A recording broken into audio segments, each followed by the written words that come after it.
Welcome to the Spectrum of Us podcast, Chaos and Comedy, a podcast that explores life through the lens of neurodiversity. In each episode, we dig deep into the real stories, challenges, and unexpected humor that show up at every intersection of the neurodivergent family, education system, identity, and community. The Spectrum of Us is about building understanding, because when we listen, learn, and laugh together, we build a stronger and more inclusive community. Now let's get started with Kevin and Jennifer. We're just two people living one day at a time. One day at a time. A little bit of chaos, a little bit of comedy. Mostly comedy. No, lots of chaos.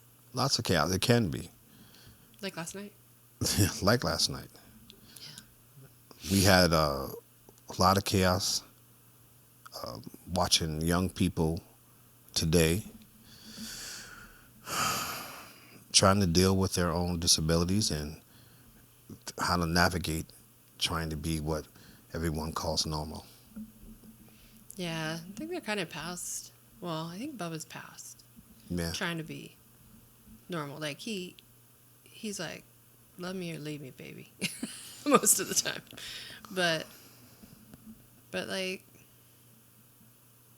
also that wasn't easy. And then he's more comfortable in his skin, you think? Yeah. Yeah, we were talking last night because he brought up, or maybe I did. I said that, because he said, well, maybe Jack got jumped. Mm-hmm. So our 12-year-old got jumped last night, and some kids who are older than him tried to steal his Suron. He's only 12. Anyway, Bubba, 25, said, well, he sometimes talks shit, and, he tries to show off, and he's trying to, make friends or whatever. And I said, yeah, but he just met them, and I've seen him when he first meets kids. And when he first meets kids, he's usually real quiet. And he goes, oh, yeah, that's like me. And I said, yeah, exactly like you when you were growing up. I said, the thing is, what happens... I said, so I bet you what happened last night was he was probably showing you off because you're a professional stunt writer, and that's always cool for the boys to see the Instagrams of. And so he's probably showing, trying to be like, and my brother cool. And most of the kids in that group will, whenever he's trying to make friends, most of the kids in a group will be like, oh, that's so cool. And then he probably, he just had a new bike, mm-hmm. right? Yes. And the thing is, he doesn't get, the social cues. So he never sees that there's going to be one kid in that group. Because it's like without fail. Just one kid in the group who decides you're a threat. And he's like, oh my God, that was just like when I was growing up. I say, yeah, and then I, said a kid's name that I'm not going to say because, hopefully he's grown up now. But there was a kid when he played baseball in high school and football. As soon as he came on the scene, because he was so gifted, we went to a new school, comes on the scene, and it's like all the kids are like, oh, cool, this kid's so good at football, and mm-hmm. most of the kids gravitate towards that. But this kid was really threatened by it, because he was the star. And all of a sudden now Bubba's coming in, and he's, gifted. And he's a good-looking kid, and he's, everybody they're interested in the new toy, the new kid on the block. And this kid couldn't stand it, so it was just like, he hated him. He just hated him from the beginning, for no reason. Just hates him because, well, now I'm afraid you're going to take my shine. Mm-hmm. And that's why I said, so I'm sure what happened was the kid who beat him up yesterday gotta be the kid in the group who, felt like that was a threat to his status, his perceived status in the group. And Jack doesn't get it. Most of us, we go into a group of friends or a group of new people. We're kind of assessing, I say us, but, we're assessing, we're seeing what is everybody doing? Who's who's the lead, who's the followers, who are the we don't even know why they're part of this group. You know, you're kind of like assessing when you're new to a friend group. Mm-hmm. But Jack doesn't do that because he's on the spectrum.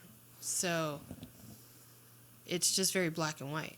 Oh, you said hi to me? Oh, we're friends. Yes. Yeah. And you have to like hit him over the head, literally, and then he goes, "Oh, I guess we're not friends." No, he it's a does shock. it a lot. It's a legitimate, genuine shock to him. No. Well, do you think that comes from being on the spectrum, or does the fact that never going to kindergarten and first grade plays a part in that as well? Well, I think it's worse because he didn't go to kindergarten and first grade. So when you're on the spectrum, you know, on the autism spectrum, then, you know, the hope is that we get identified early.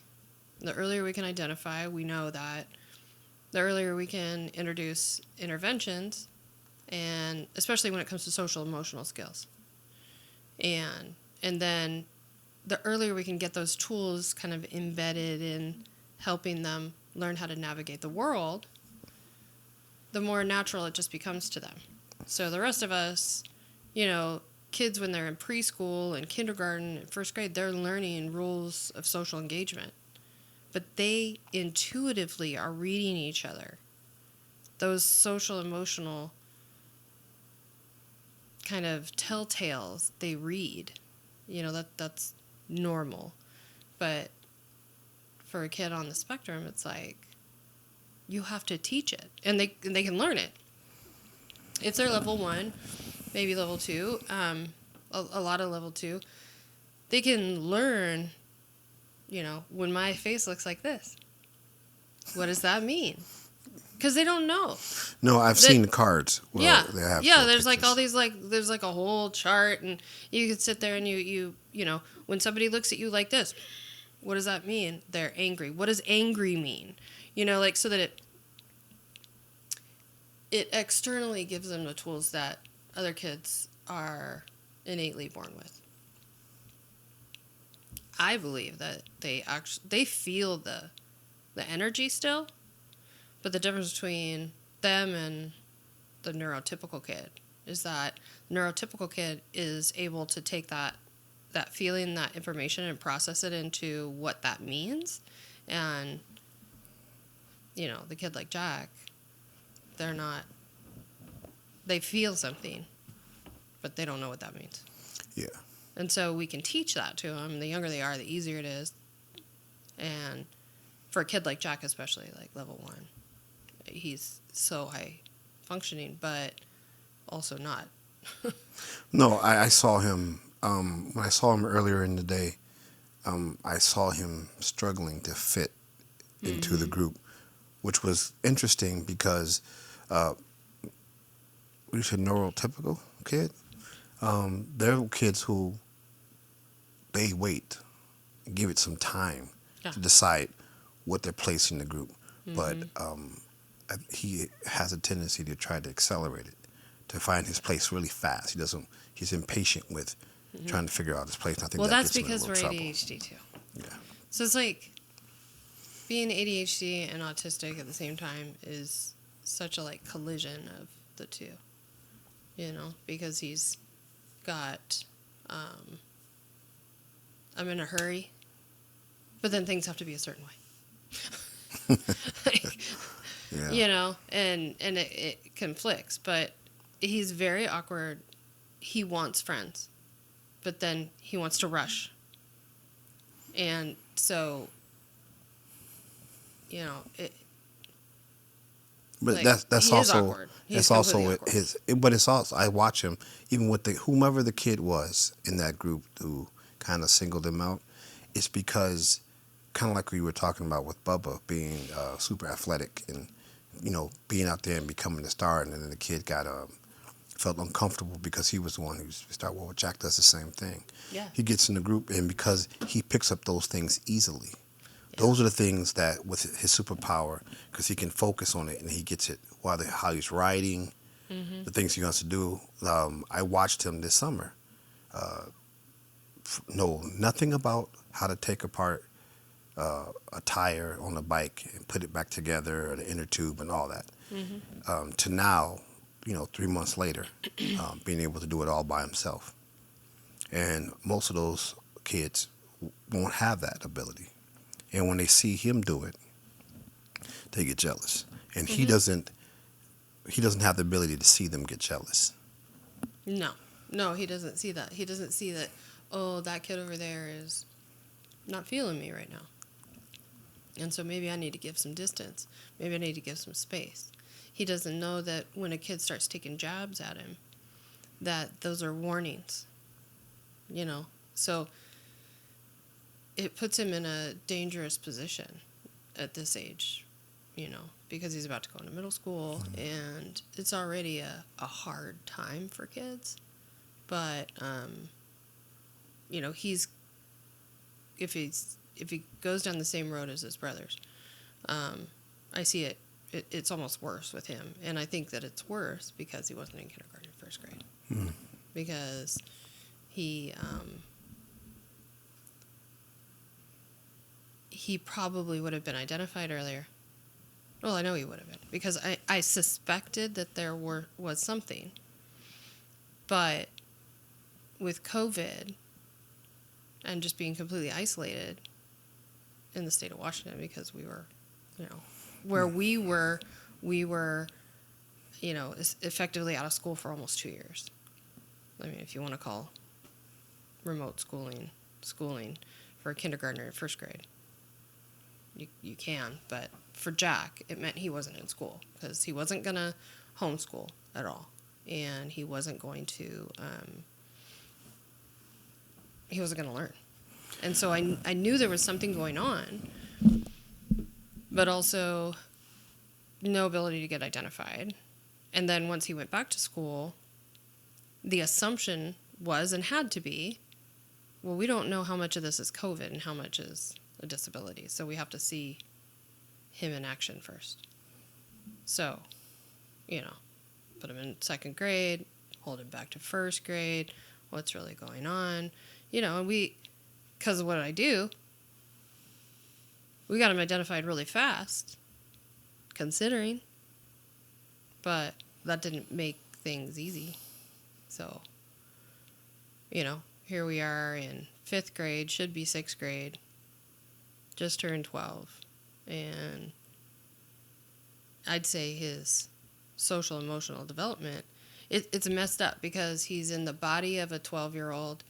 He is expected to function in the world of 5th grade. And he masks really well, so he seems fine until he tries to get along with the other kids. Yeah. And then they like him at first, and then they don't like him. Or they struggle with him. Like, they want to like him, but then they struggle with him because he's rigid and he's inflexible and he doesn't know how to compromise, and And again, you think that's a combination of both of those. It's not just one or the other. Yeah, no. I think if he was younger, then kids are less easily offended. They're kind of oblivious in kindergarten and first and second grade.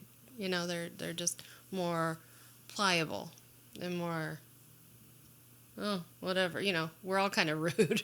We're all kind of, inflexible. We're all learning how to share. We're all learning how to take turns. We're all learning how to, some of us are getting it faster and some of us are getting it slower. So he would be on the slower end, but we would be teaching him those things in a space where other kids are learning it themselves. Right. And we just have to teach him. Mm-hmm. But all these kids have learned that. And he's just learning it. Because then after we had COVID, then we had school refusal. So even though it's not, for him, it's not just, he was out kindergarten, first grade. It was out kindergarten, first grade, kind of had a few months, maybe, 3/4 of a school year. And then we started getting bullied. And then, he couldn't function. And then he started with the school refusal. And then we spent the next couple years in school refusal and unable to really engage with peers and, fighting with school districts on why this is unacceptable. We didn't get his autism diagnosis until last year. Was that difficult, getting his diagnosis? Did you have to fight the school or did you do it on your own?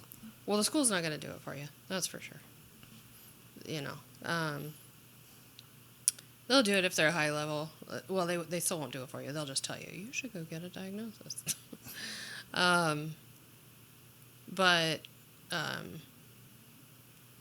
Yeah, every diagnosis we got for him, the only reason we got him as fast as we got him is because I've been doing this for a while, and so I pushed. And if I didn't even trust their diagnosis or their testing fully, because the testing they do in the school is, as far as I'm concerned, in the school district we were in, insufficient. So they were being the school district that he was a part of at that particular time. You pushed them to do some testing?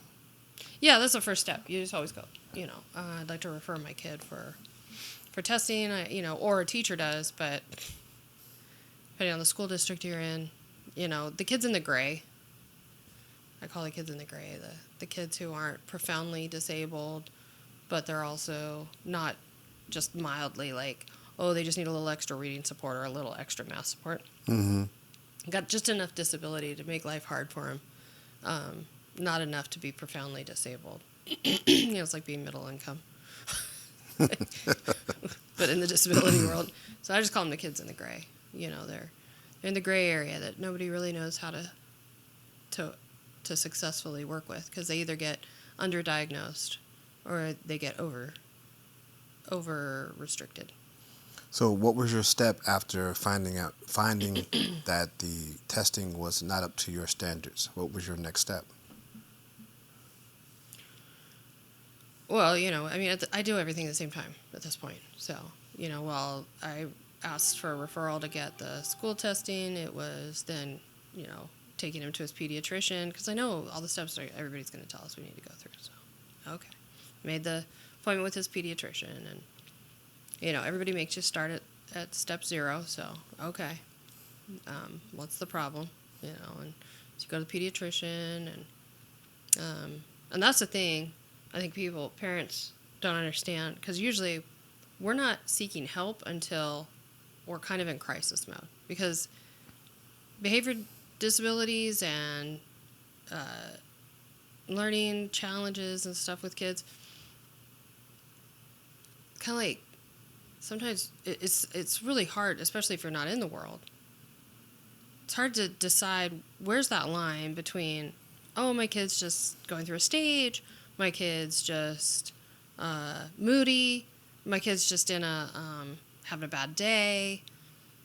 They're, with boys, it'd be like, oh, well, they're just boys. Mm. Or if it's a girl who's, like that, oh, well, she's just a really active girl, and so trying to be like, oh, wait, this is more than just that. It's a hard place to come to for parents. And so what happens is we usually wait way too long. So by the time you're there where you're like, yeah, this is a problem, you're in crisis. And then you're going to the doctor and you're like, I need help like yesterday. And the doctor's like, yeah, so, okay, well, have you tried therapy? Have you tried? So they want to go to, least medication, least whatever, which, yeah, if we had started this 2 years ago, that'd be great. But here I am. You're talking about your pediatrician when you say doctor. Yeah, when you go to your pediatrician. I mean, it could be your family doctor, whatever you've chosen for your kids. But you got to go to whoever your kid's primary care provider is. Okay. Because then that's how you're going to get a referral to anything else. So you got to start with your primary care provider. Hopefully you have a relationship with them, because God forbid you're like Kaiser or you're, bigger companies, or even a bigger place where you never really see the same doctor. So you may not have a relationship with them, and you go in and you just see some random, and it's different. It's a different person every time, and it make it really, really hard. And you're already in crisis. So I knew that was the road because I've already been down the hard road. And so I was like, all right, I know how this goes. So I'd already established a pediatrician with him. The pediatrician I asked for before we even went down this road was a pediatrician who has a behavior background, because odds are with his older brothers, he's going to have problems too. And if he doesn't, great. I won't need it. But if I need it, this is the kind of pediatrician I'm going to need. So I already had a relationship. We already, had groundwork and normal behavior so that we could come and say, now we're experiencing not so normal behavior. And then,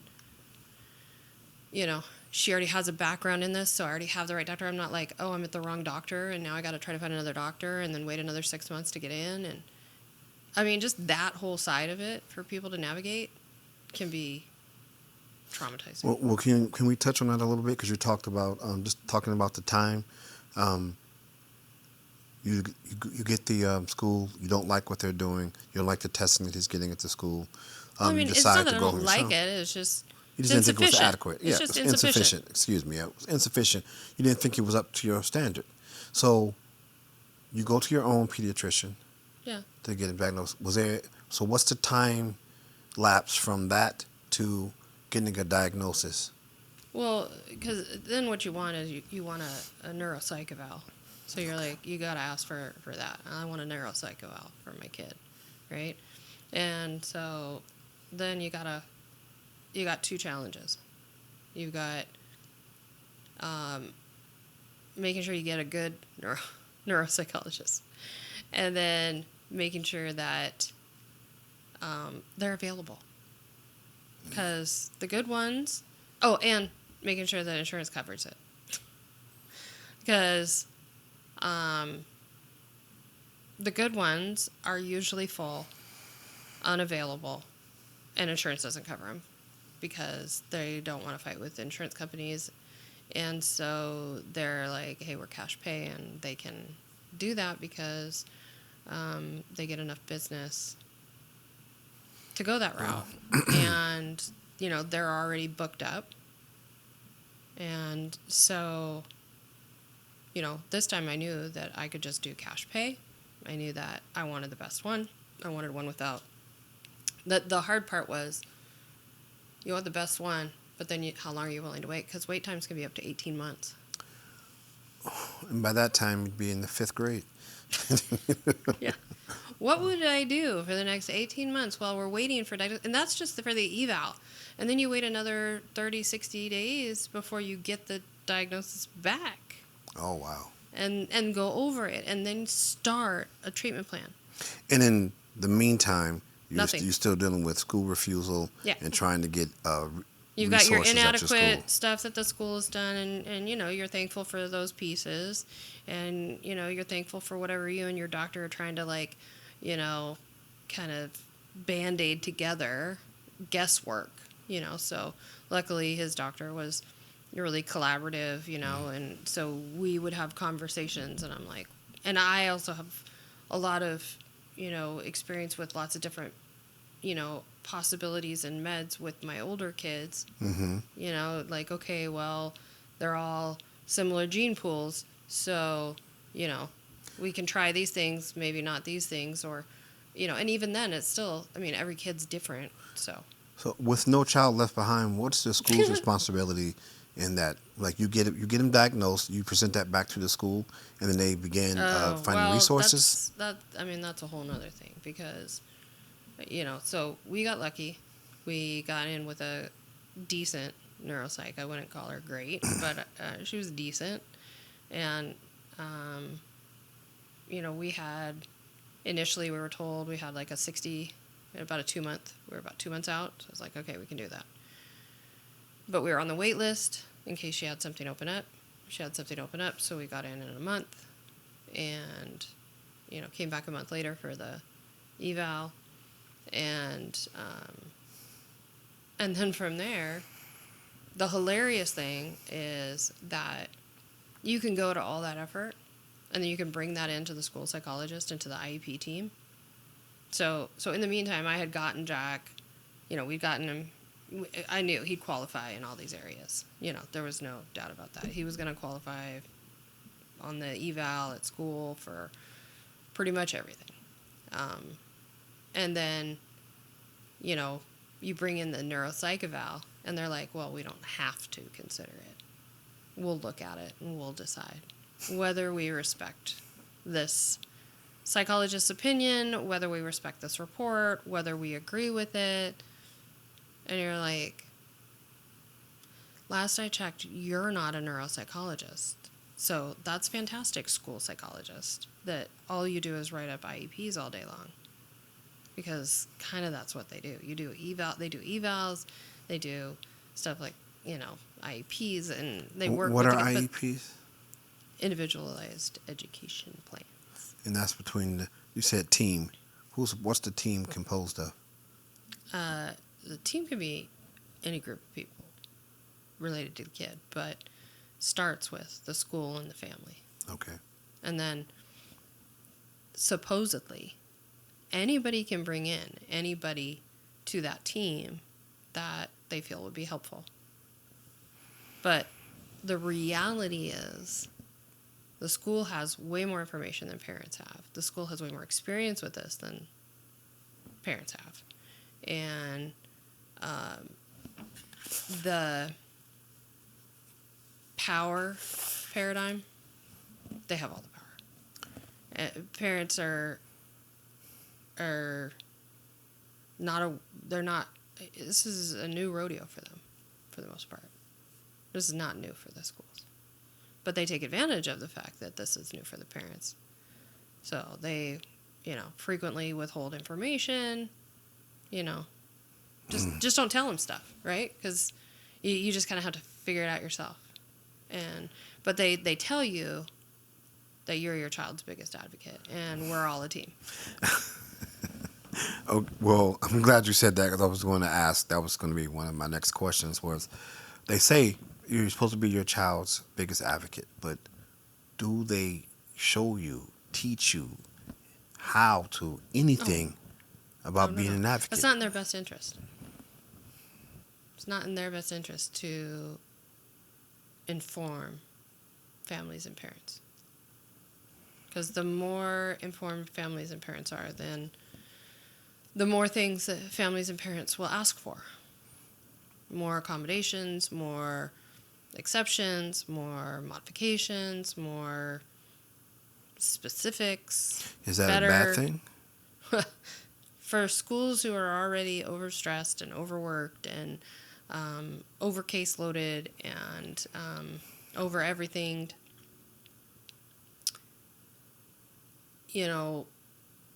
it's a cost benefit situation. Yeah. So okay, well that's when the financial part get into, and they because of the school budgets and the levies not passing and things of that nature. It's not about levies. Well, where do they get the money from? They don't get it from levies. So it's just about where they choose to spend their money. And that's a whole controversy, right? Like, I'm of the opinion that schools in general, in Washington State, I don't know about other states because every state's a little different how they do it, but in Washington State, I have pretty good, solid knowledge of how finances work in the state and how much they have. And there is, differences between school districts, like in any place, just like we say, but there's always a problem with their priorities. So is there a blueprint of how to get the school and the district to prioritize your child, or is it really just, Well, there's a couple of fallacies there. Like, I think that it's unrealistic for anybody to feel like their child individually should be prioritized over any other child. That in and of itself is unrealistic because no, like going into any group setting of any type in a community, no one person's needs can be prioritized over another person's needs. Right? Yes. So, I think that you having trouble over there? Yeah, I'm just trying to adjust this a little bit. Sorry about that. It's okay. Good luck. All right, that's a little better, I think. Is that better? Yes. Okay. Well, So I think that sometimes what happens is people feel like their child should be prioritized. Well, it's not my problem what all the other kids need or what all the other kids are, but that's not reality. Like, I want my child to be given what they deserve. I want my child to be given his fair share. But I don't want him to be prioritized over other kids. I just want him to be able to access his education the same as other kids can. well, how does that happen with an IEP? Because you just said, schools are overstressed, underfunded. Mm-hmm. How then? Well, they're not underfunded. The schools are not underfunded? No. No, they have priority issues. But they have access to money. But that's its own controversy, too. Okay. Well, we'll talk a little bit about what your journey was after you got him diagnosed. You go back to the school, and the IEP is written for him? So, yeah, so they always, this happens all the time. They write the IEP based on their evaluation. I send them in the neuropsych eval. They tell me, they'll decide whether or not they're going to consider it in their accommodations. They schedule the IEP meeting. So this is an initial eval with IEP, and they schedule the whole thing for 1 hour. So if you've never been in an IEP or an eval, the eval itself is its own book. And then the IEP is another book. The eval is all the diagnosis of your kiddos, how it impacts their learning, what the tests showed, where the deficits are, where the strengths are. It's kind of like it's your evaluation, overall evaluation. So during that, they're actually explaining it, or everyone gets a copy? Supposedly. The hope is that they're going to go through this whole thing, and they're going to explain to you what it means. Now, here's the kicker. Imagine being a brand new parent who's never had to deal with any of this stuff before. You sit down, you have this book. You don't get this before. You come to this meeting, you sit down, you've got a 50-some page document or whatever it is, but it's a lot, and it's small writing, and lots of technical terms, and they summarize it for you as they go down through each category. Okay, this is what this means, this is what this means, this is what this means, and this happened here, and this, they talked about this, and this is what we got from the parents, this is what we got from the teacher, this is what we got from the test scores, here's your summary, yada yada, right? Yeah. Parents are like deer in the headlights. Is that the first time the parents are seeing this document, or did they get it before time? Yeah. So they're just getting all this information. So wait, I just want to be clear. You go to the IEP meeting.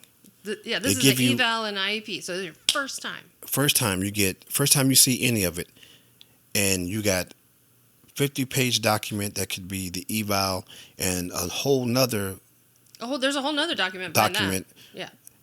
And they only give you an hour to go over all of it. Yeah, you're scheduled for an hour, right? And so, God forbid you stop, and you're like, well, what does that mean? Well, can I ask a question about that?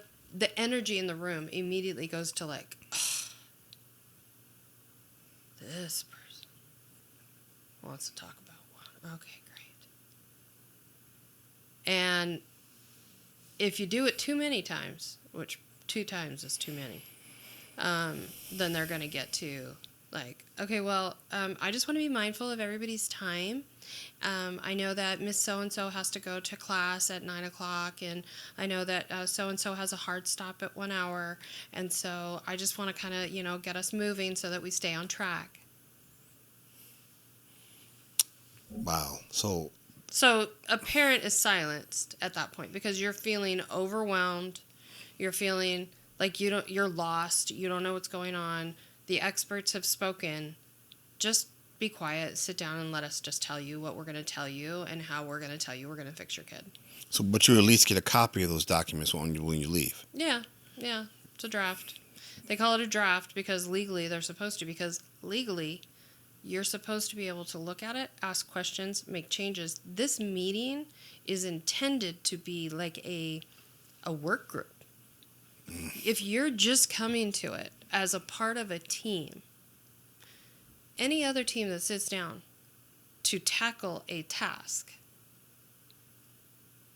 if this is the main work group, right, that's great. They did all the heavy lifting, they did all the fact gathering, whatever. But then imagine, now executive leadership comes in. Okay, you brought me the work product, but now as a team, we're going to sit down, we're going to tackle this. Right. Well, yeah, the hope and expectation is that you've reduced the time it's going to take to get through this. But now we're going to get through the finer details. And any other time when you do that, you're not put under this and we have an hour to do it. Well, I was going to say, you only have an hour. How do you spend 20 minutes on introductions? So, Oh, no. This meeting starts on time, and it's quick. Who is everybody? Okay, da-da-da-da. You're here, you're this, you're this, you're this. You are so lost even through introductions because you're like, you're the what? And they're the what? And what is that person? And why is this person here? And what do they do? And I thought, 30 years ago when I went to my first one, school psychologist, well, growing up and living in the world, psychologist to me means therapist. Yeah. So I'm sitting there thinking this person is going to be like something to help with mental health and therapy and behavior. It took me years to figure out that person doesn't do anything about that. A school psychologist does testing and placement. And this is not something they tell parents. They don't explain what everybody's role is. I mean, they might. This is school psychologist. They did the testing. This is, so-and-so. She does the reading. She's the resource teacher. Do you know what resource means? If no, you've never what been resource? In this world, what does resource mean? What resource? What does that even mean? Right. This is so-and-so from the self-contained classroom. What does that even mean? Or from the life skills classroom. If you've never been in this world before, you're like, okay. This is so-and-so. She's in the, she's a BCBA. A what? A what? A BCBA? Yeah. Yeah. That's behavioral, I'm assuming something. As a board-certified behavior analyst, which is a pretty big deal if you have that person all of a sudden at this meeting. But you don't know because they all sound like big words and important titles, and you don't know what most of them mean. And even if you think you know what they mean, it probably means something different. Because even like a school counselor is not what you think a school counselor would be. A school counselor, nowadays, they go around and they teach like social emotional lessons to classes. It's not like, oh, the kids go there and have therapy with them. Well, so you have the IEP meeting. In the IEP meeting, with all the paperwork that you're bombarded with. Well, this is the evaluation. We haven't gotten to the IEP. Yeah, so all right. So we're just on evaluation, which is probably the first half of the meeting. Then the second half is the IEP part, which they are, here's the plan, and which we're going to implement what we got for the evaluation. Yeah, because the evaluation gives you what's going on, what's our deficits, and what are our strengths, right? And from different angles, from some academic testing, from behavior, from input from family, input from psychologists, if they let it, different things, right? So then, so you just kind of are like, okay, well, we got to get to the plan. So we better hurry up and get through this. And hopefully nothing's too shocking to you or too, like, far left so that you're not just like, I don't understand. Well, so you only get that out. There's no way to say to extend it. Hey, can I get a little more information? That's not something that's possible. But the thing is, nobody knows that. They don't know that. So I go into these meetings, I already know that. So I'm already ready. But a lot of parents don't know that. They don't know that, okay, you can request that they give you these documents 48 hours before so that you have 48 hours to review the documents before the meeting.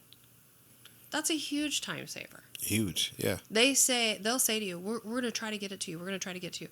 Oftentimes, they don't have it done until they're walking in, finalized, to be able to hand it out to people, right? Right. So, they hate it when I come because I'm like, oh, by the way, I need this 48 hours before.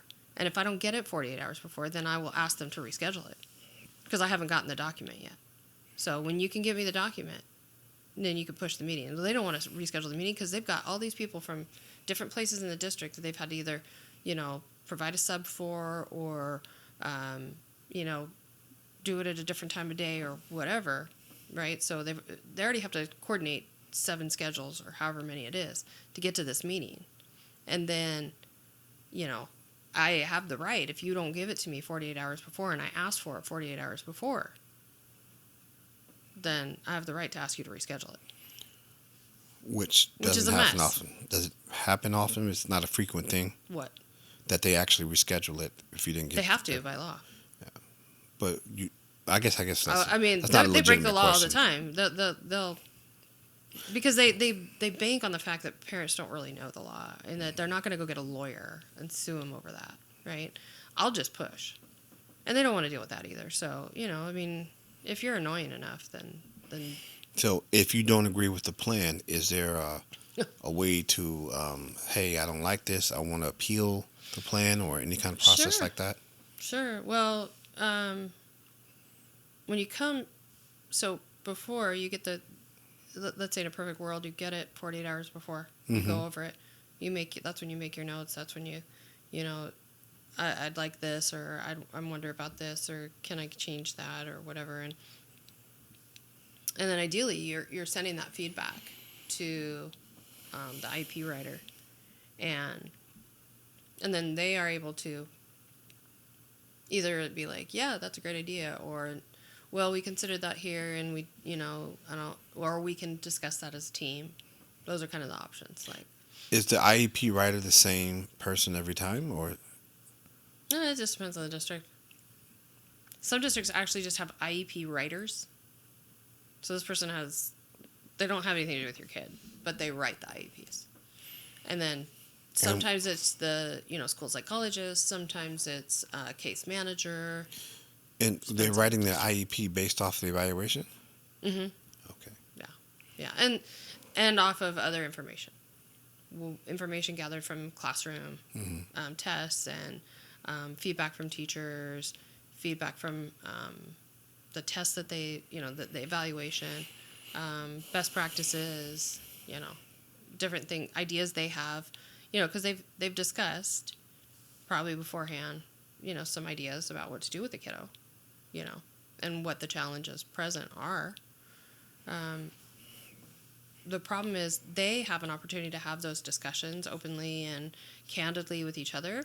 But the first time that the parent gets to be a part of that conversation is at the meeting when everybody else has already decided what they want to do.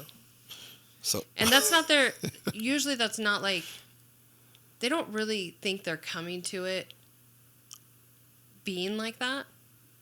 Because it's just so natural, and they just are like, oh, this is what we can do with this. And they're really excited. They come to these meetings, and they're excited because they think that they've put together a great plan for the kid. You're missing a voice. Yeah, thank you. You took the words right out of my mouth. I was going to say, you're missing a voice. If the parent doesn't get the opportunity to actually say, okay, well, here's what I feel like my child needs. Yeah. And that doesn't happen before the IEP is written. No. So it's a draft, but draft is really just to make everybody feel better, and give you the feeling like you have a say. But what happens is you come, and they're all really proud of the work product that they put out. You know, I would be too, right? I worked really hard on this, and blah, blah, blah.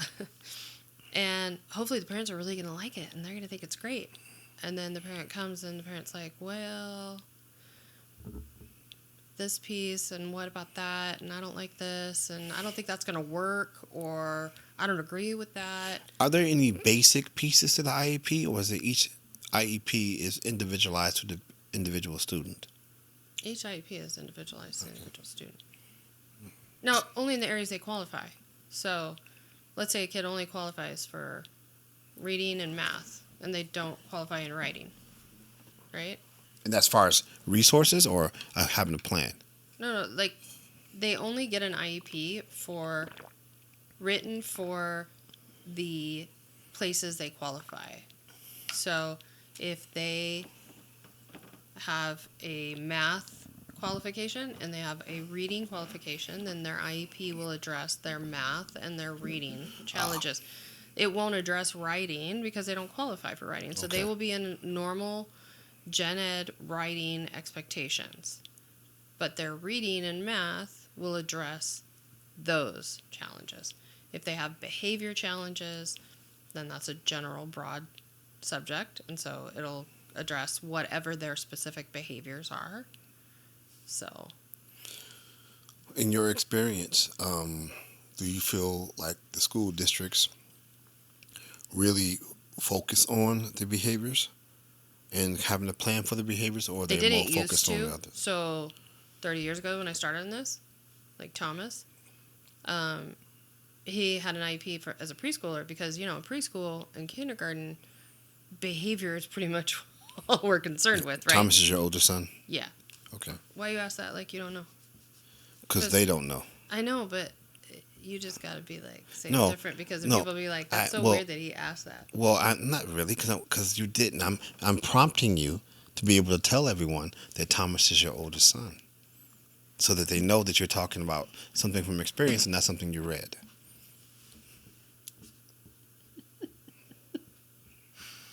So, you know, writing an IEP for behavior for a preschooler and kindergartner is pretty much all you write IEPs for. You know, I mean, Because they haven't really how learned much anything reading, else. writing, and math are you really concerned with at 3 and 4? So it's normal to have it at that point, right? And so he qualified in special ed preschool for his behavior, and we knew he had, you know, probably had ADHD, but we couldn't officially call it that because doctors wouldn't diagnose it until he was at least 6. So Is that standard, or is that just that was then. Okay. You know, they weren't really allowed to diagnose it for a child under 6. So it was just, you know, he had behavior disorder. And then when he went through kindergarten, because he was wicked smart, and so they did their little tests, right? They test his math and his reading and his writing. Well, he doesn't qualify in any of that because his IQ is great. It's above average. He's, you know, he can read, write, and do math within the normal range for a kindergartner. And behavior-wise, because he had a great teacher, and he'd been in SPED preschool for 2 years, like learning how to get along with other kids and socialize and be taught some of those early intervention tools. They recommended taking him off his IEP at the end of kindergarten. Well, I'm a new mom. I don't know about all this. And so I go, they sell it as a win. Right. Like, oh, that's the goal.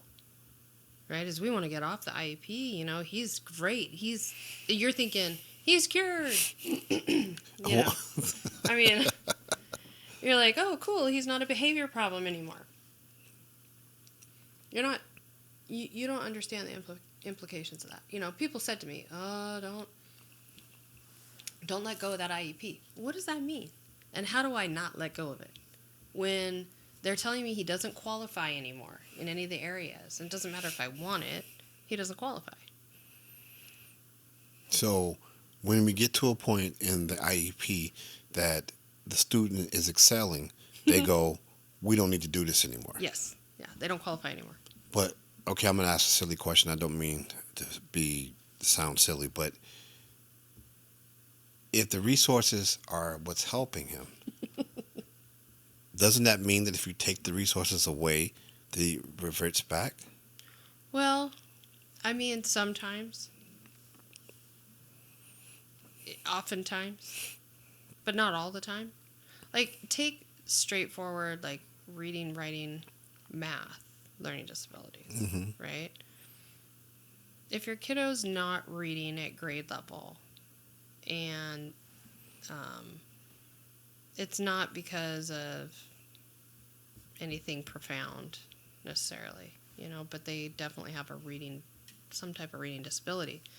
But then with the supports and the modifications and the accommodations, they get to a place where they're reading at grade level, then, the argument can be made that they kind of don't need that anymore because they're reading now. Right. But every disability and every way that it manifests and how it's, why it is,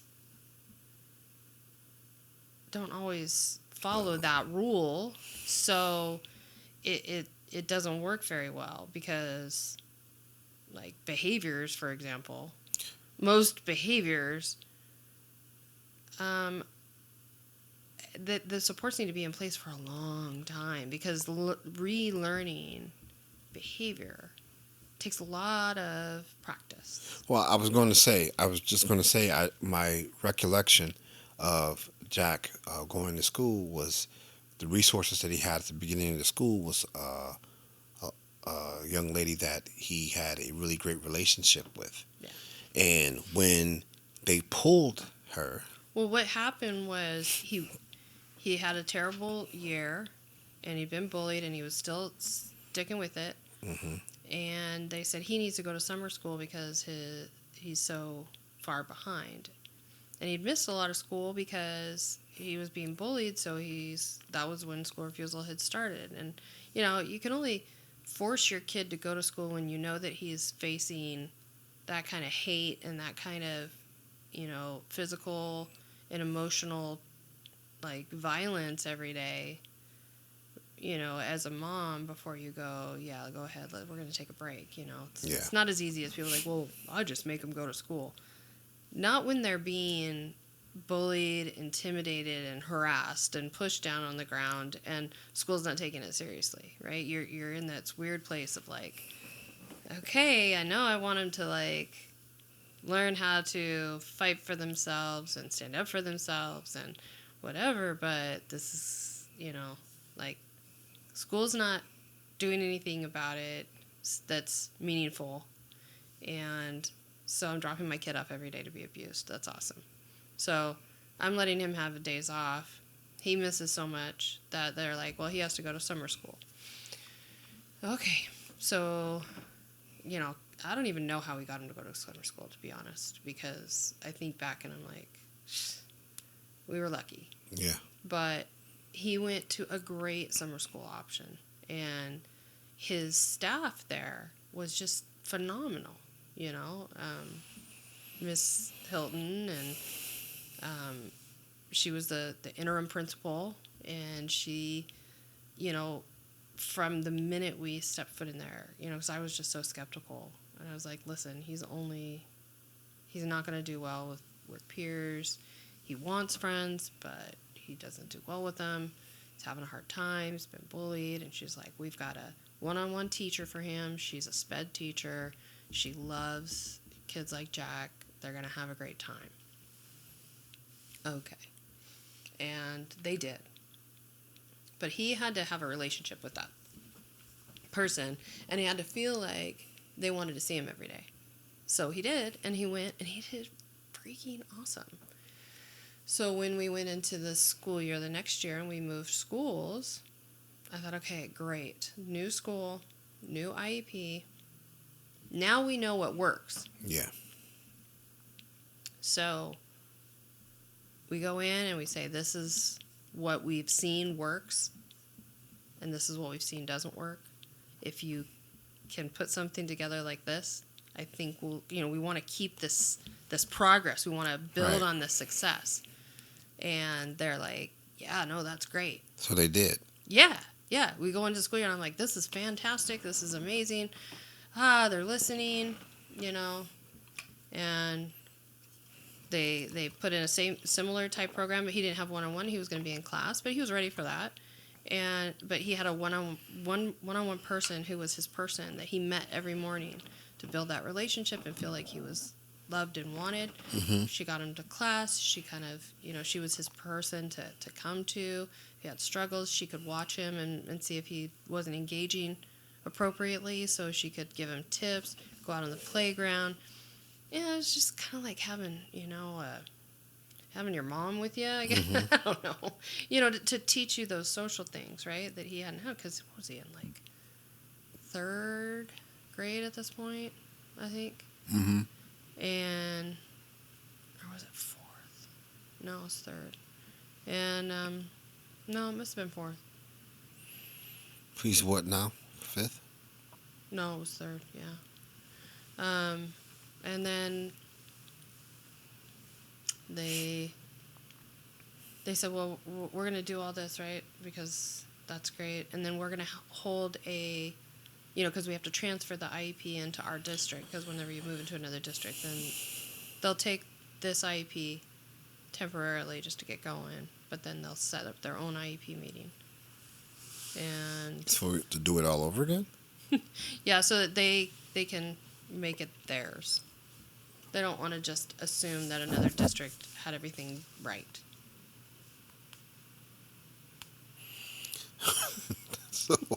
So we're going to reinvent the wheel. Go why back not? and start Why over not? again. Because, it might be different for us. They read something differently.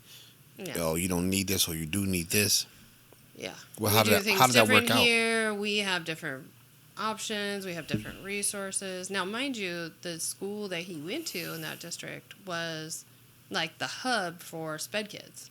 So, they should have the best combination of people and the most resources and the most supports. And so you should be able to have a pretty good experience in that school in a district.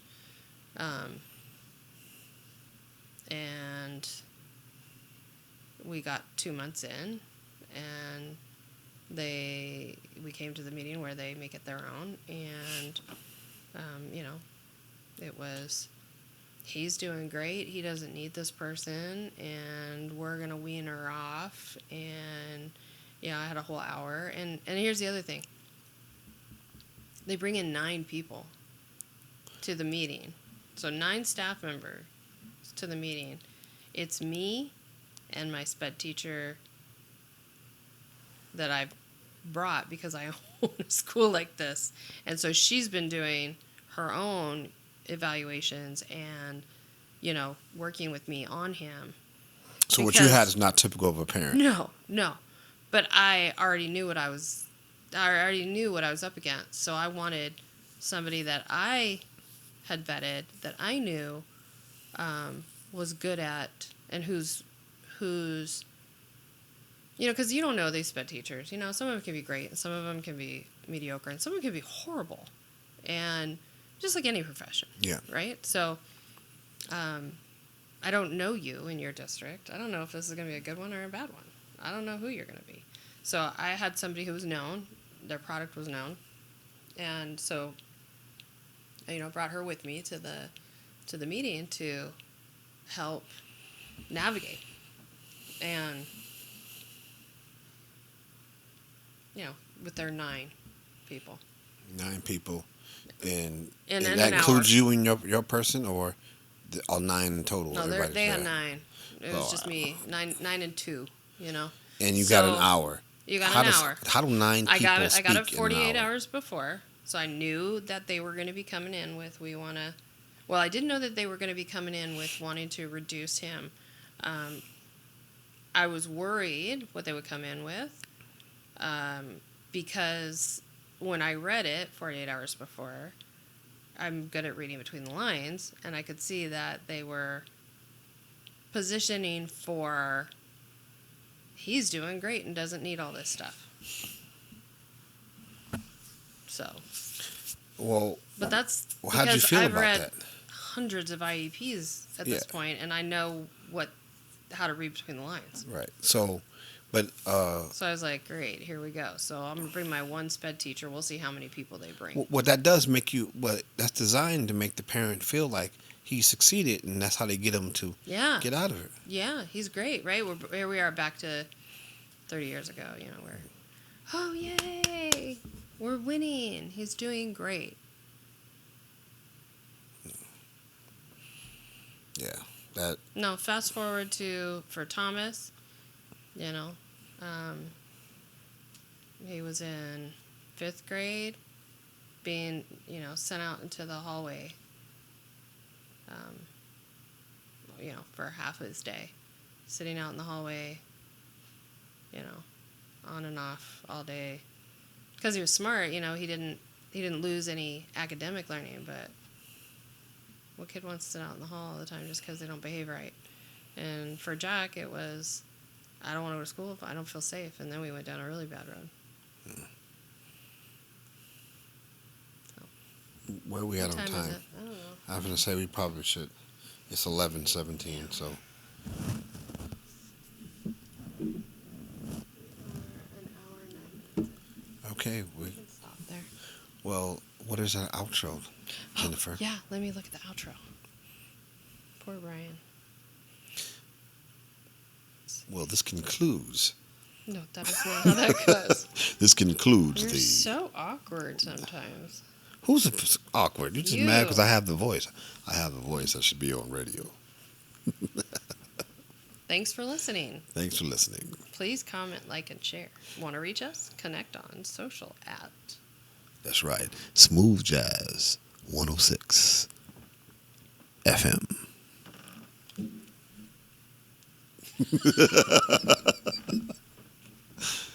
No, it's thanks for listening. Thanks. Oh, well, you can say it. Go ahead. You Right. say it. Oh, Say it. Say it again. I want to hear you thanks say for it. listening. No, not just thanks for listening. You're supposed to say, No, I'll say thanks for listening, and you'll say please comment, like, and share.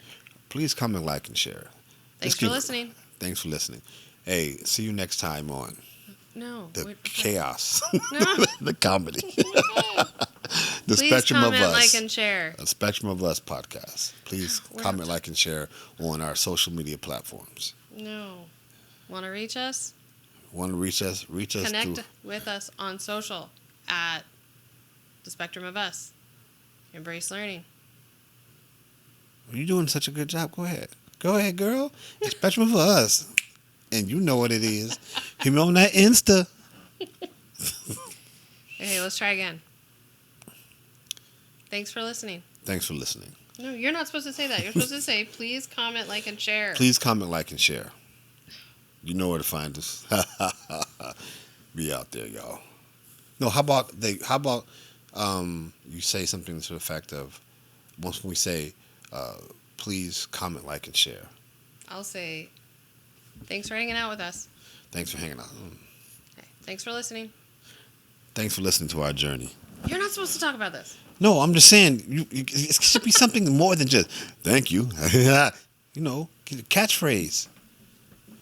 See you on the other side. That's corny.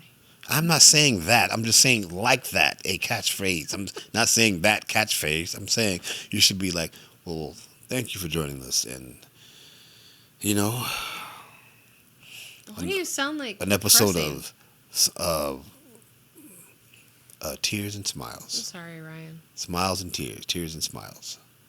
You know, or something like that. You know, it should be like, hey, You know, he probably has to weed through all this. He probably has to, like, This is listen to all this. This is a test anyway. Still. Still, it's a test. Okay. We're just not going to be like the professional. This is And a you're test. stretching. That's a test. It's a test. What are you talking about? I'm not going to be wearing a pajama shirt and our thing. You're not going to be. This is what you're going to wear at our first thing? Come on, man. But it's a test. What are you going to do? Get all dressed up and look all stiff No, and weird? no. But I am going to look. I'm going to look together. Nobody's looking at you. First of all, you are absolutely wrong. Oh, now you're wrong. Not correct, but wrong. They absolutely are going to be looking. They looking, checking out everything. People look. Oh, look what they're wearing. Oh, should I take this person serious? All that means. That's why we got this really wonderful plant behind us, because that show, plant life, is a great life. I don't know, but the lighting is important.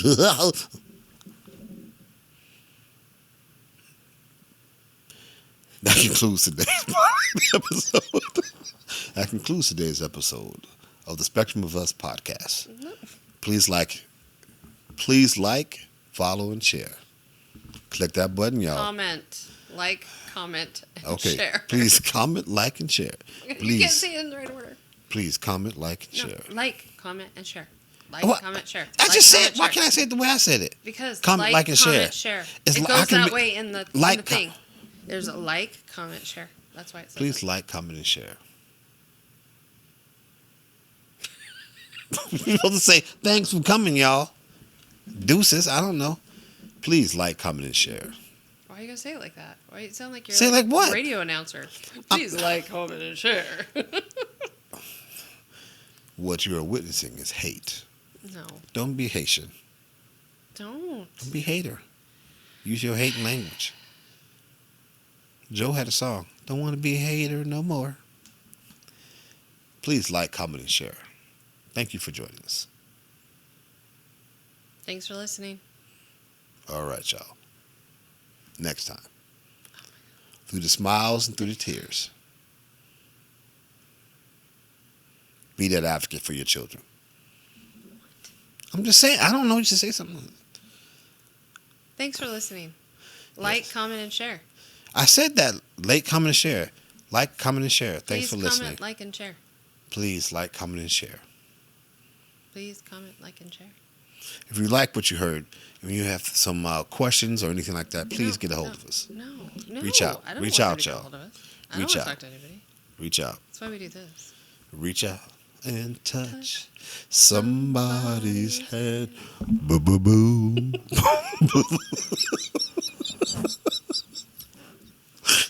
Oh my gosh. I'm sorry, Ryan. Okay. All right.